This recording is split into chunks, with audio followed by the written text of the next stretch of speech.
So we discussed this headache is usually never a symptom of, unless blood pressure is to the tune of 180 by 110, which is called as hypertension emergency. It's usually reverse. Any person can have headache. Migraine is very common.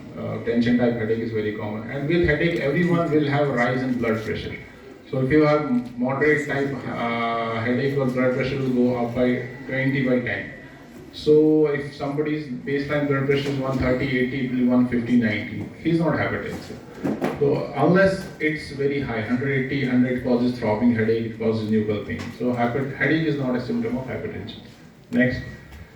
So then other patients commonly come to us with nosebleeds, they have nosebleed and their blood pressure is high. If we see blood coming from any of our part of body, our blood pressure will shoot up. That's a reaction. That's a reactionary hypertension. So that should not be treated. His nosebleed should be looked. He must be nose picking. There's an ulcer.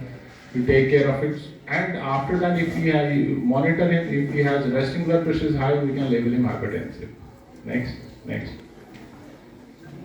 So these two guys nicely demonstrated how to measure blood pressure. Blood pressure is essential to measure it in a proper way. In our OPDs, the busy OPDs, we usually don't get to measure it properly. So the patient should be resting, his arm should be at the level of his heart, and we have to take 2 readings. Even if a person is sitting with leg crossed, his blood pressure goes up by 7 degrees, 7 millimeters of mercury. So just a casual crossing of legs, it can cause rise in blood pressure. So its feet should be touching ground. It should not be up. If it's up, then there is tone in the muscles, the venous tone increases, blood pressure is high. So it should be relaxed, calm, legs separate on touching on ground. So coming to management part. So first thing is, if you are diagnosed a person with hypertension, first and foremost, it's to rule out any disease associated with hypertension. Especially if he's young, go for baseline investigations in the form of kidney function tests and ultrasound. Urine analysis is one of the most important tests to rule out kidney disease. And then if it's stepwise, then if you don't find any kidney disease, you check out his electrolytes, look for potassium, whether he has hyperaldosteronism, look for cortisol levels, rule out Cushing syndrome, get an echo done, rule out a coarctation of aorta. Once all of these have been ruled out, because secondary hypertension is always catastrophic. It's always because of some catastrophic disease. A kidney disease is a catastrophic disease, a pheochromocytoma, and aldosteronism, these are tumors, coarctation of aorta. So these are catastrophic illnesses which can cause hypertension. And usually these hypertension, they are resistant hypertension. They don't get controlled by regular medications. Once they are ruled out, we label a person hypertensive as essential hypertension, and we look for his risk factors like smoking is a risk factor for hypertension, obesity, inactivity. And now with every passing year, the epidemic of obesity is increasing. The life has become so comfortable. The table jobs like bank jobs, call centers, all these jobs, they are risk factors for hypertension. These are called as lifestyle diseases. Hypertension, fatty liver, high cholesterol, diabetes, obstructive sleep apnea, they are all lifestyle diseases. They are not inherited.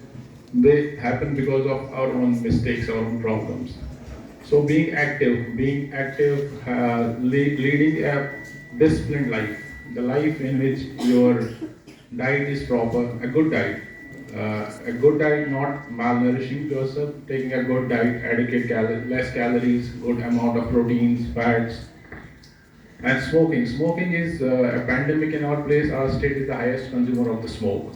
So we have patients who are on lots of drugs, antiplatelets, on antidiabetics, but they continue to smoke. And smoking is very much prevalent, and that's one of the risk factors of hypertension. Drinking, luckily we don't have that as much of a problem here. As I said, obesity, we have to control these risk factors. They are in our hands. Whenever we talk about risk factors, there are 2 types of risk factors. One is modifiable and the other is non-modifiable. So modify the risk factors, we can to a good extent modify them, and it will decrease it will delay the onset of these chronic illnesses, lifestyle illnesses. So getting good amount of sleep, no smoking, no alcohol, maintaining appropriate weight, some exercise. These are the initial, having a good diet. So then when we come to drugs, there are lots of drugs are available for controlling hypertension. So we have ACE inhibitors, we have ARBs, alpha blockers, beta blockers, calcium blockers. All of these are good drugs to start with. We usually start a single drug. The treatment depends upon the range of blood pressure. So if it is mild hypertension, we usually start with salt restriction. So what is the salt level we should take per day? Anybody? Normal salt intake, how much it should be? It should be less than 2.5.